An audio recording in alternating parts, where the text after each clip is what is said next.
नमस्कार साथियों। Exam success wise जीवन के इस यूट्यूब चैनल पर आप सभी का स्वागत है। साथियों, इस चैनल के माध्यम से हमने पिछले वीडियो में बीएड प्रथम वर्ष और बीएड द्वितीय वर्ष के सिलेबस को देखा था। साथियों, इस वीडियो के माध्यम से हम आगे जो है बीएड प्रथम वर्ष के सिलेबस के अंतर्गत जो पेपर 1 है, जिसका नाम बाल्यावस्था और विकास है, अंग्रेजी में इसे चाइल्डहुड एंड ग्रोइंग अप के नाम से जानते हैं। इसमें हमने बाल्यावस्था की अवधारणा को पढ़ लिया था और समझ लिया था। बाल्यावस्था की परिभाषा को समझा था। बाल्यावस्था की क्या विशेषताएं होती है, इसको भी हमने समझा था। आज इस वीडियो के माध्यम से दूसरे तीसरे लेक्चर में हम समझेंगे वृद्धि और विकास, ग्रोथ एंड डेवलपमेंट, जिसे मनोविज्ञान में अभिवृद्धि और विकास कहा जाता है। तो आइए वीडियो में आगे बढ़ते हैं और अभिवृद्धि और विकास को समझते हैं। अभिवृद्धि और विकास बाल विकास की एक बहुमुखी प्रक्रिया है, जिसमें बालक का सर्वांगीण विकास होता है। बालक का सर्वांगीण विकास से तात्पर्य बालकों में शारीरिक, बालकों में मानसिक, सांवेगिक, सामाजिक, संज्ञानात्मक, भाषागत तथा धार्मिक आदि क्षेत्रों में विकास होता है। तो हम समझ सकते हैं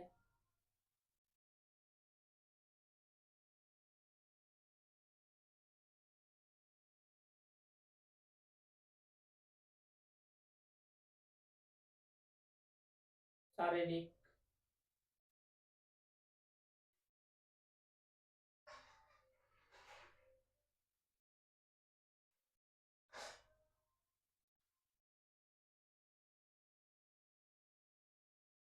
सामाजिक,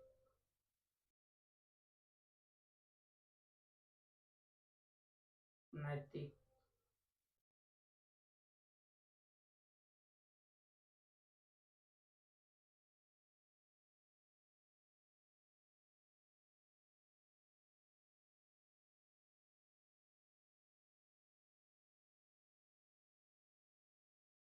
भाषाई,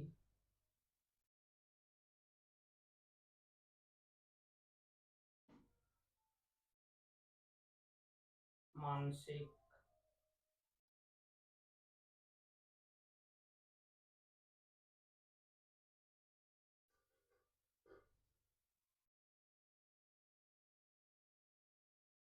भावात्मक।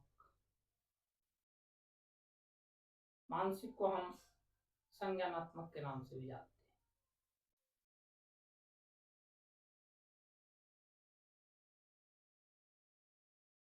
अंग्रेजी में इसे कॉग्निशन कहा जाता है।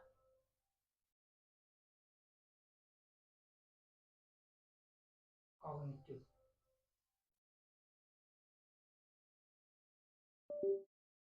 इस प्रकार से हम देखते हैं विकास शारीरिक पक्ष में भी होता है, सामाजिक पक्ष में भी होता है, नैतिक पक्ष में भी होता है, भाषाई पक्ष में भी होता है, संज्ञानात्मक पक्ष जिसे मानसिक पक्ष के नाम से जानते हैं, भावात्मक पक्ष, इन सभी पक्षों में विकास देखने को मिलता है। तो बात आती है कि वृद्धि क्या होता है और विकास क्या होता है। अब हम बारी बारी से वृद्धि और विकास को समझने का प्रयास करें। आप इस पिक्चर के माध्यम से देख ले सकते हैं कि बच्चा जब जन्म लेता है, छोटा रहता है, उसके बाद लुढ़कना शुरू करता है, उसके बाद थोड़ा सा बड़ा होता है तो चलना शुरू करता है, उसके बाद थोड़ा सा बड़ा होता है तो स्कूल जाने की स्थिति में होता है, थोड़ा सा उसके बाद बड़ा होता है तो बाल्यावस्था के साथ साथ किशोरावस्था में प्रवेश करता है, युवावस्था, अंत में प्रौढ़ावस्था में प्रवेश करता है। इसके बाद उसकी मृत्यु हो जाती है। तो वृद्धि और विकास को हम इस अनुसार से समझ सकते हैं कि ये दोनों जो है निरंतर चलने वाली प्रक्रिया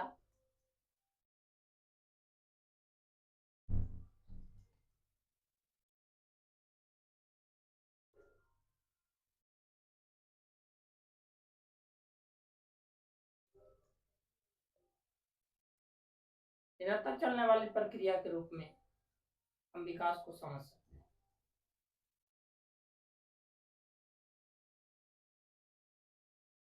वहीं वृद्धि जो होती है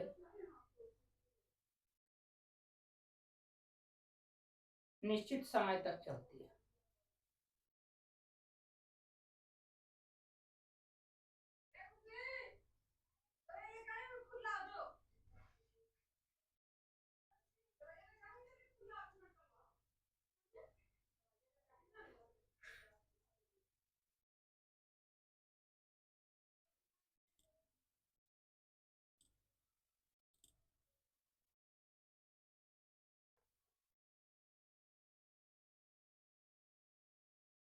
इसके साथ साथ विकास निरंतर चलने वाली प्रक्रिया है।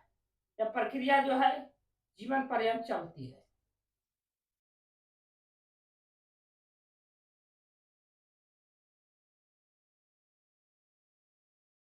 जन्म से लेकर के मृत्यु तक।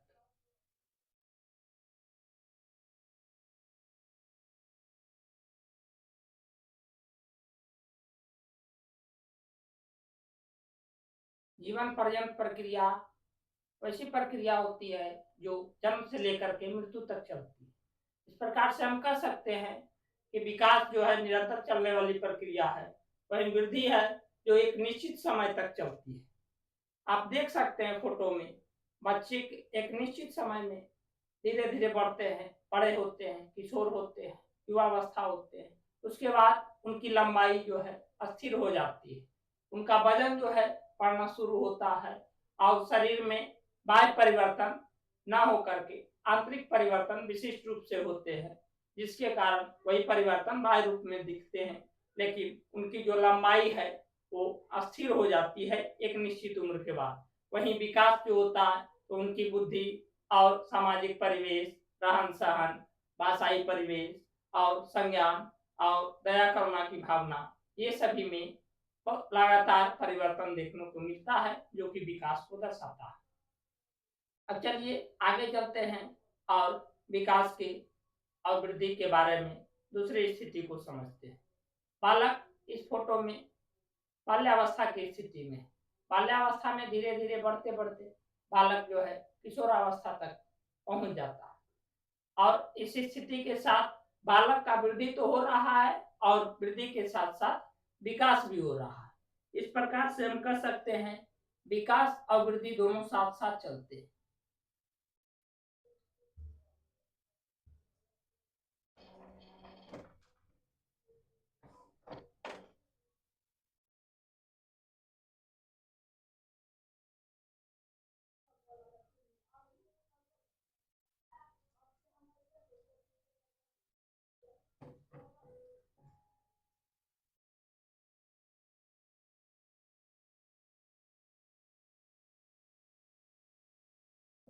दोनों साथ साथ चलते हैं।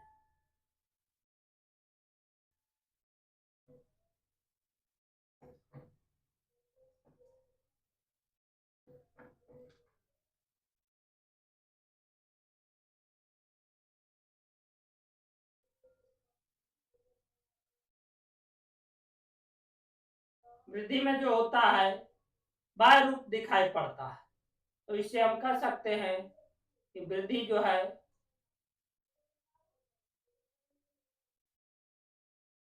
बाह्य रूप को प्रदर्शित करता है, बाह्य रूप को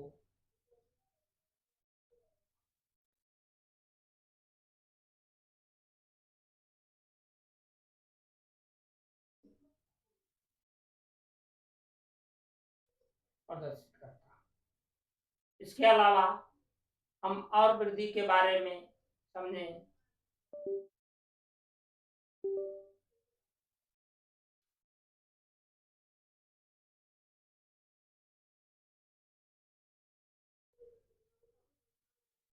वृद्धि में परिमाण होते हैं,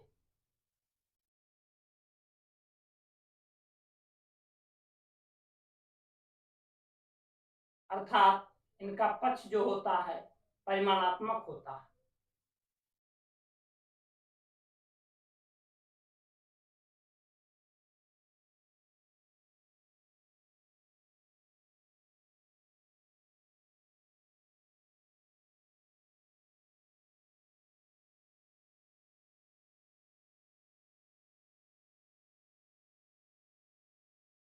वृद्धि में परिमाणात्मक पक्ष शामिल होते हैं। अब आइए देखते हैं वृद्धि में और क्या क्या चीज शामिल होते हैं। वृद्धि एक पक्षीय रूप में होता है।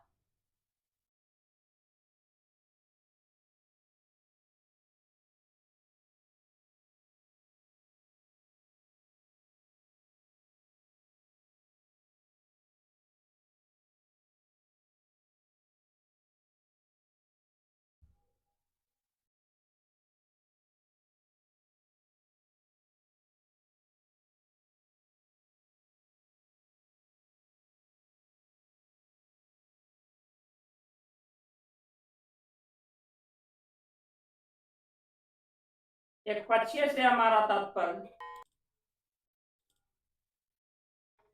वृद्धि एक पक्षीय रूप में, एक पक्षीय रूप से हमारा तात्पर्य एक पक्ष से है। एक पक्ष में हमारे शारीरिक पक्ष आते हैं।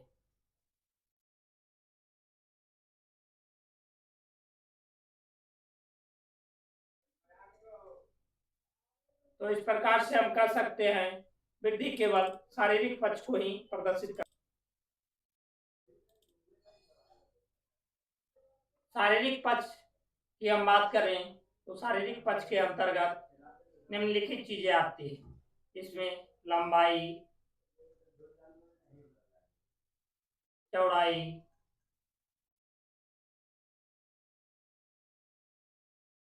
भार, जिसको हम वजन के नाम से जानते हैं,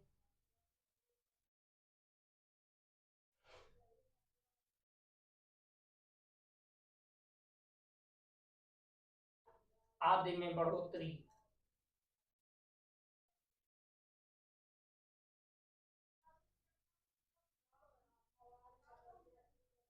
ये सभी चीजें जो हमें शारीरिक पक्ष के अंतर्गत दिखाया जाता है और ये वृद्धि के अंतर्गत देखने को मिलती है। इसके अलावा हम वृद्धि को परिमाणात्मक रूप में देखते हैं, अर्थात वृद्धि को मापा जा सकता है।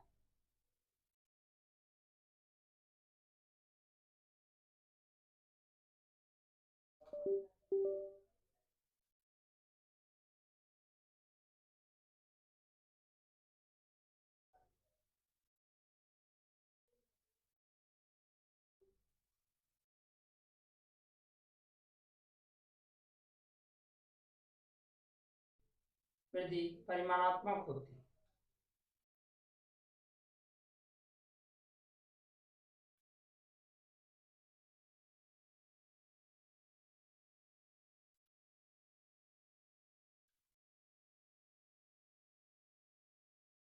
जिसे हम मात्रात्मक भी कर सकते हैं।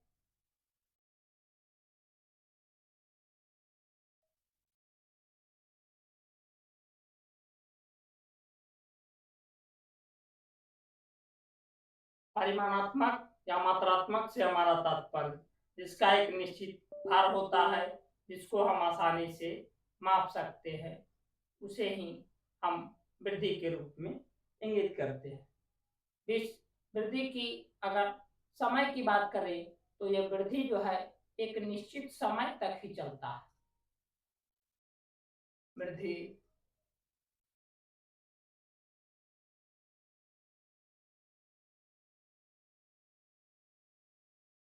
निश्चित समय तक ही चलती है। निश्चित समय के बाद वृद्धि रुक जाती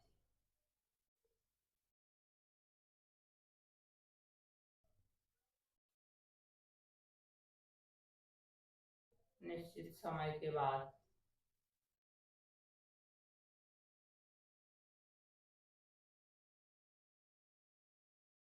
वृद्धि रुक जाती है।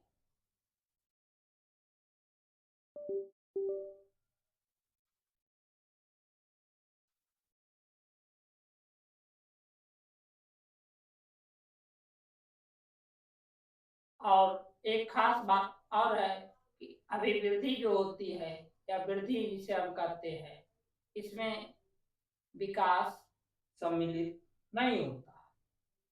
अभिवृद्धि में से हम लिख सकते हैं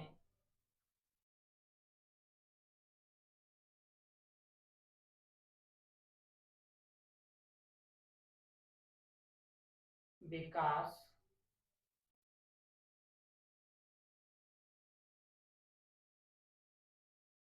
सम्मिलित नहीं।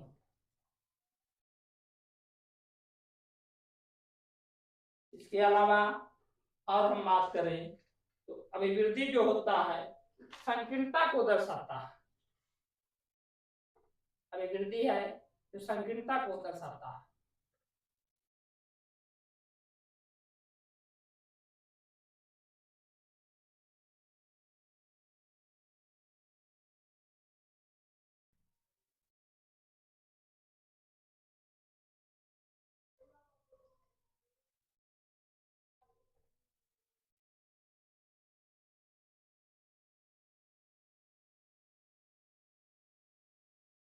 दर्शाता है अभिवृद्धि संकीर्णता को दर्शाता है।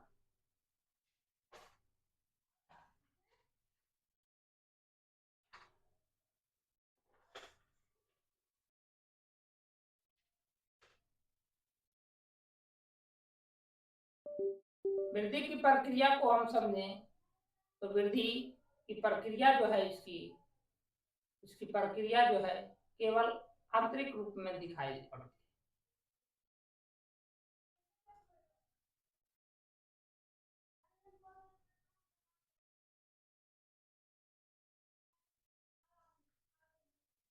आंतरिक रूपों में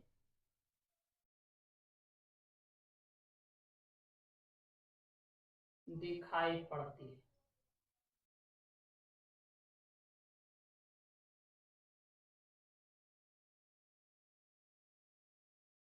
इसके अलावा वृद्धि जो है क्रम के अनुसार नहीं चलती है।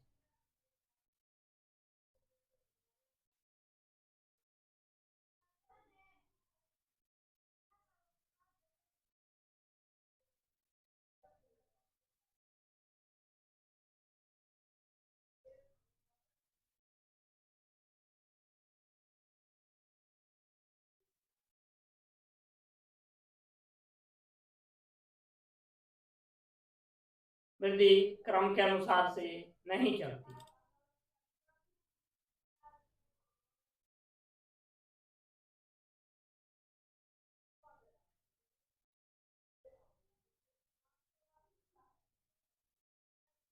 वृद्धि का मापन जो है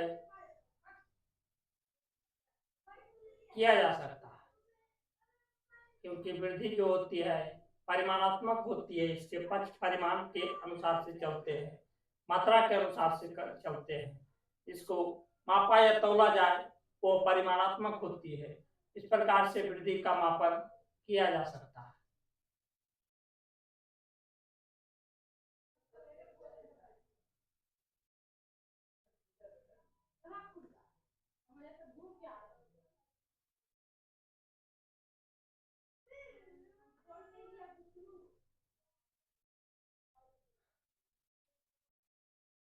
अभिवृद्धि में विकास सम्मिलित नहीं होता, किंतु विकास सम्मिलित हो भी सकता है और नहीं भी हो सकता है।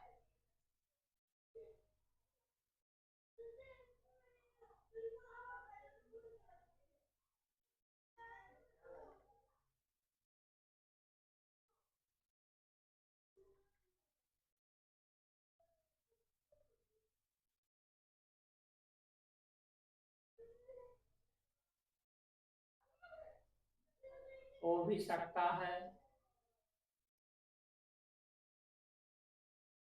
या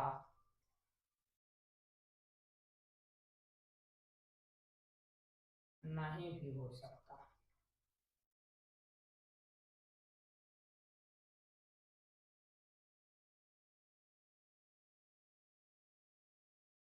इस प्रकार से हमने वृद्धि के बारे में समझा। आइए अब हम विकास के बारे में समझते हैं।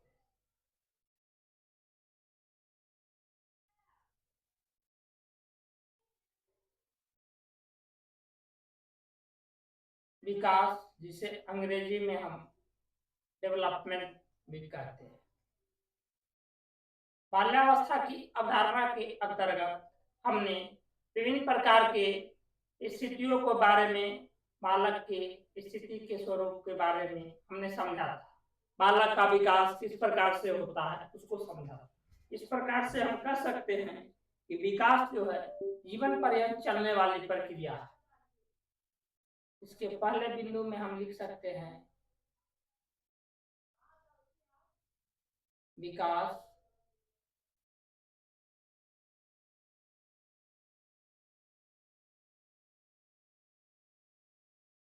जीवन पर्यंत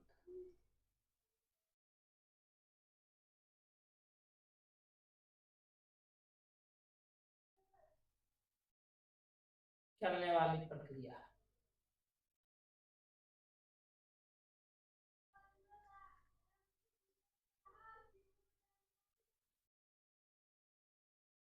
विकास एक दैशिक नहीं होता है,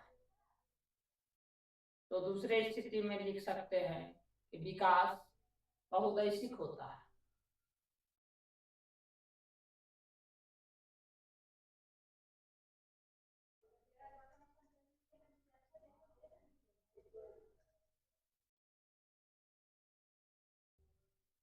बहुदैशिक स्थिति का मतलब एक से अधिक दिशा में होना।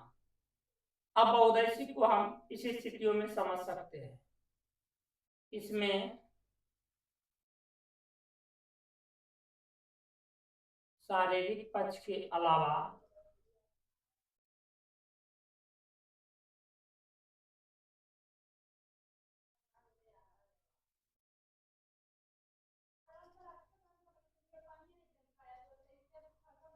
अन्य पक्ष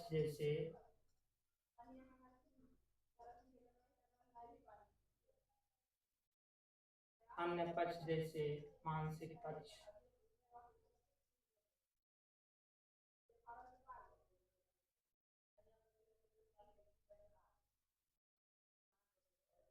सांवेगिक पक्ष,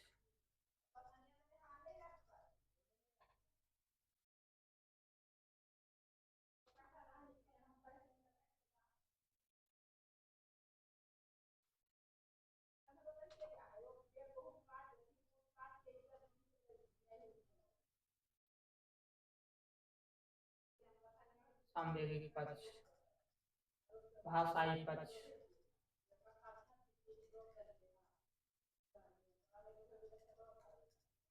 नैतिक पक्ष,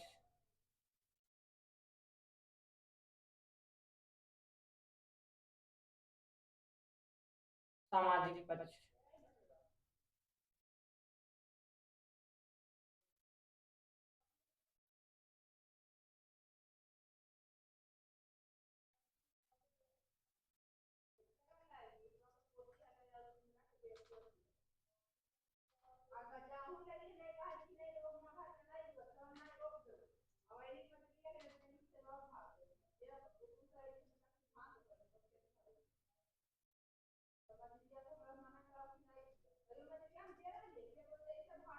जैसे मानसिक पक्ष, सांवेगिक पक्ष, भाषाई पक्ष, नैतिक पक्ष, सामाजिक पक्ष आदि का विकास होता है।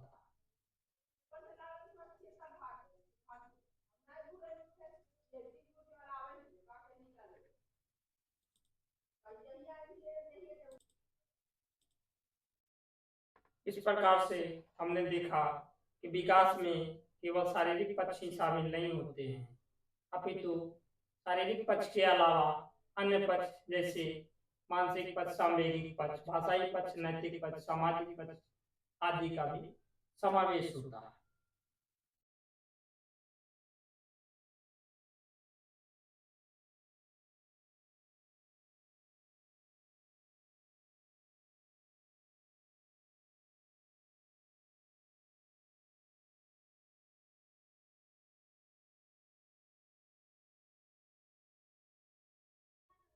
आदि का समावेश होता है।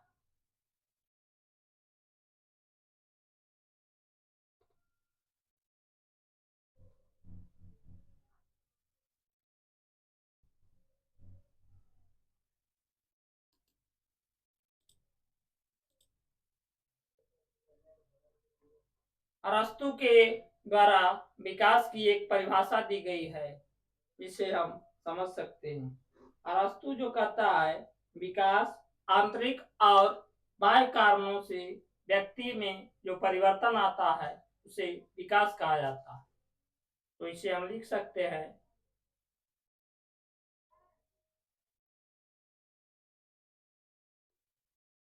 अरस्तु के अनुसार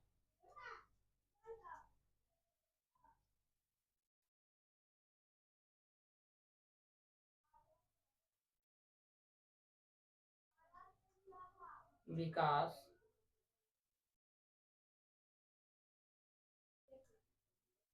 आंतरिक तथा बाह्य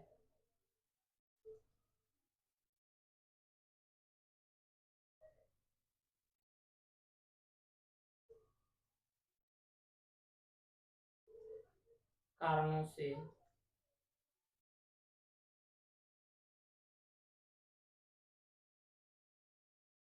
व्यक्ति में परिवर्तन से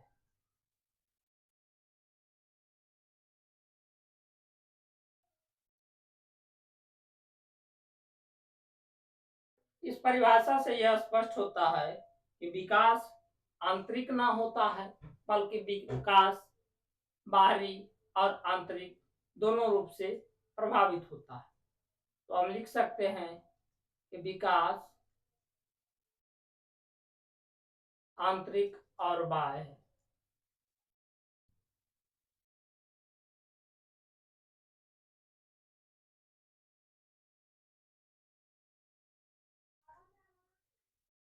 दोनों रूपों में होता है।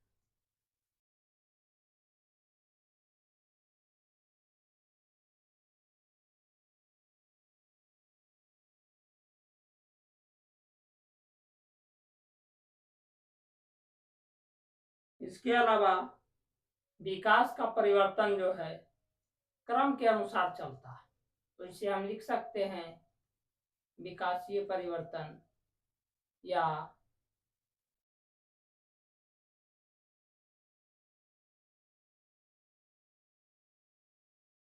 विकास के परिवर्तन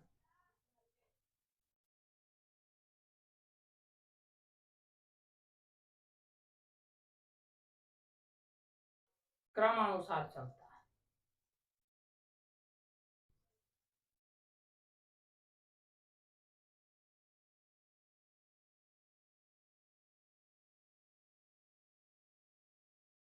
विकास क्रमानुसार चलने का तात्पर्य है, बच्चा शैशवावस्था में रहता है, जब जन्म लेता है तो जन्म से पूर्व गर्भावस्था में रहता है। बच्चा जब जन्म ले लेता है तो जन्म के पश्चात वो बालक शैशव अवस्था में पहुंचता है। शैशव अवस्था के पश्चात बालक बाल्यावस्था में पहुंचता है और बाल्यावस्था के पश्चात बालक किशोर या किशोरी, लड़के या लड़कियां अपने अनुसार से किशोर अवस्था में पहुंचते हैं। किशोर अवस्था के पश्चात ये युवावस्था में पहुंचते हैं और इसके बाद ये प्रौढ़ हो जाते हैं। तो इस प्रकार से हम कह सकते हैं कि विकास की स्थिति जो होती है एक निश्चित क्रम में चलती है। इसीलिए विकास में जो परिवर्तन देखने को मिलता है वो क्रमिक रूप में होता है, जिसे हम विकास के परिवर्तन को क्रमानुसार रूप में व्यक्त करते हैं। विकास जो है तो जीवन पर्यंत चलता है। से हम लिख सकते हैं, विकास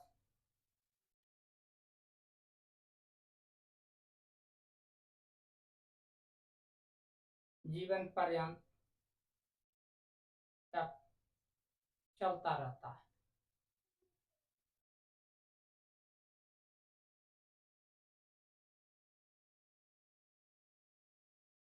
जीवन पर्यंत से तात्पर्य जन्म से लेकर के मृत्यु तक हम यूं कहें तो दूसरे शब्दों में गर्भ से लेकर के कब्र तक, गर्भ से लेकर कब्र तक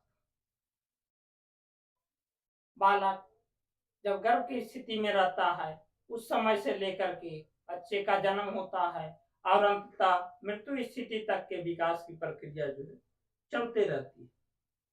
विकास को हम सीधे सीधे मापन नहीं कर सकते, क्योंकि पिछले स्थिति में हमने देखा था कि वृद्धि जो है सीधे सीधे मापन होता है, क्योंकि इसमें लंबाई चौड़ाई और भार आदि होते हैं।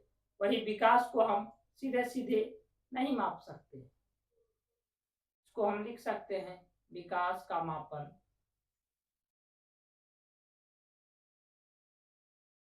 सीधे सीधे नहीं किया जा सकता।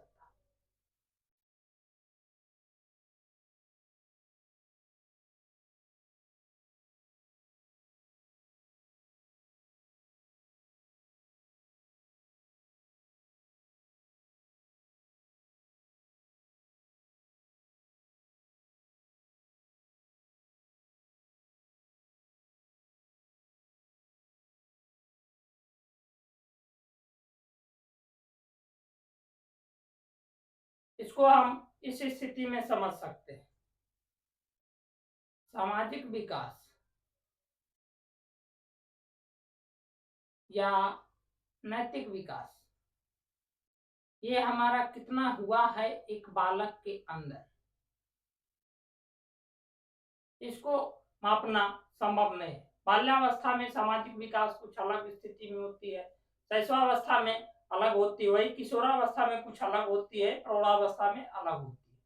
तो ये सामाजिक विकास और नैतिक विकास की स्थिति, इसके अलावा भाषाई विकास को हम सीधे सीधे नहीं माप सकते कि बालक के अंदर किस प्रकार की भाषाई विकास स्पष्ट रूप से होती है, उसका मापन सीधे सीधे नहीं हो सकता। इसीलिए कहा जाता है कि बालकों में जो है विकास का मापन जो होता है सीधे सीधे, किसी भी व्यक्ति में विकास का मापन जो है सीधे सीधे नहीं हो सकता। वही वृद्धि जो होता है उसका मापन सीधे तौर पर होता है। हम मापन जो है केवल मानसिक विकास का कर सकते हैं, तो इसे हम लिख सकते हैं अगले बिंदु में,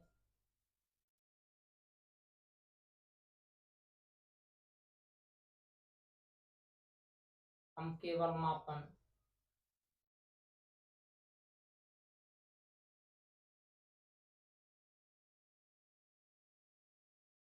मानसिक विकास का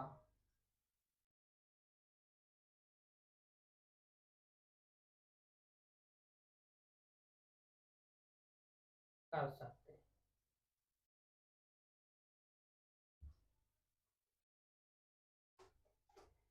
इसके अलावा वृद्धि में हमने देखा था कि केवल परिमाणात्मक पक्ष होती है, अर्थात वृद्धि को हम माप सकते हैं, जबकि विकास में परिमाणात्मक पक्ष और गुणात्मक पक्ष दोनों शामिल होते हैं। विकास में हम लिख सकते हैं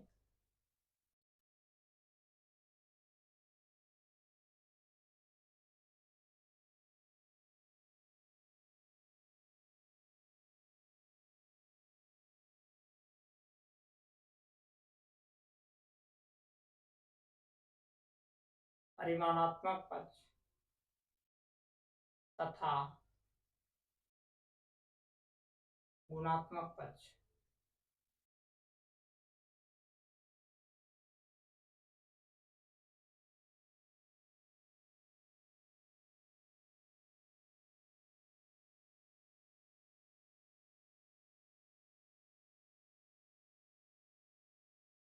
दोनों शामिल होते हैं।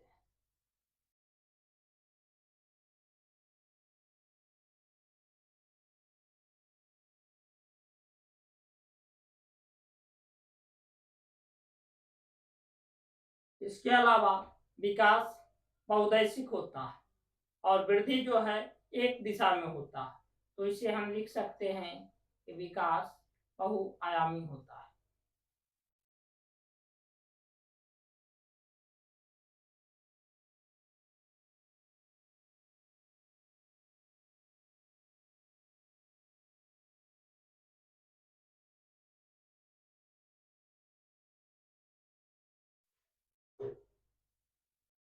विकास का क्रम सीधे सीधे नहीं होता, विकास वर्तुलाकार रूप में होता है।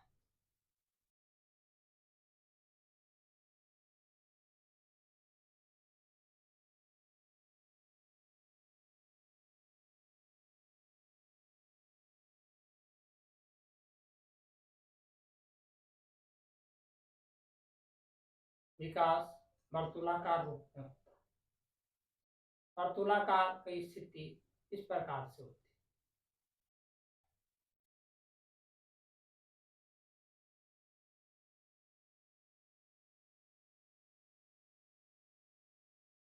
इस प्रकार से विकास चलता है।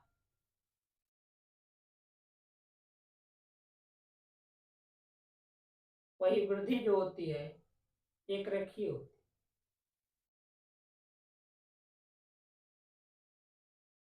इस प्रकार से वृद्धि गमन करती है। तो इस वीडियो के माध्यम से हमने वृद्धि और विकास से संबंधित विभिन्न स्थितियों को समझा। हमने देखा कि वृद्धि में क्या क्या स्थितियां देखने को मिलती है, वही उसके साथ हमने देखा कि विकास जो है किस स्थिति में कार्य करता है और वृद्धि किस प्रकार से एक बालक के जन्म से लेकर के किशोर होने तक की उसकी मृत्यु उपरांत स्थिति तक कार्य करता है।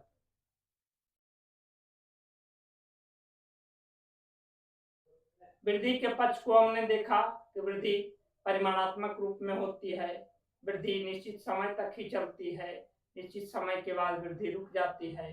अभी वृद्धि में विकास सम्मिलित हो भी सकता है, नहीं भी हो सकता है। इसके अलावा हमने देखा यह प्रक्रिया आंतरिक रूप में दिखाई पड़ती है। इसके साथ साथ हमने देखा विकास की स्थिति। विकास में हम एक चीज यह भी लिख सकते हैं, विकास जो है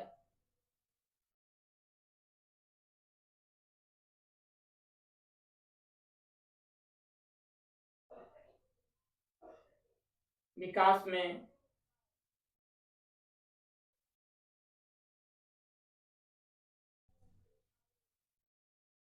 वृद्धि जो है शामिल होती है।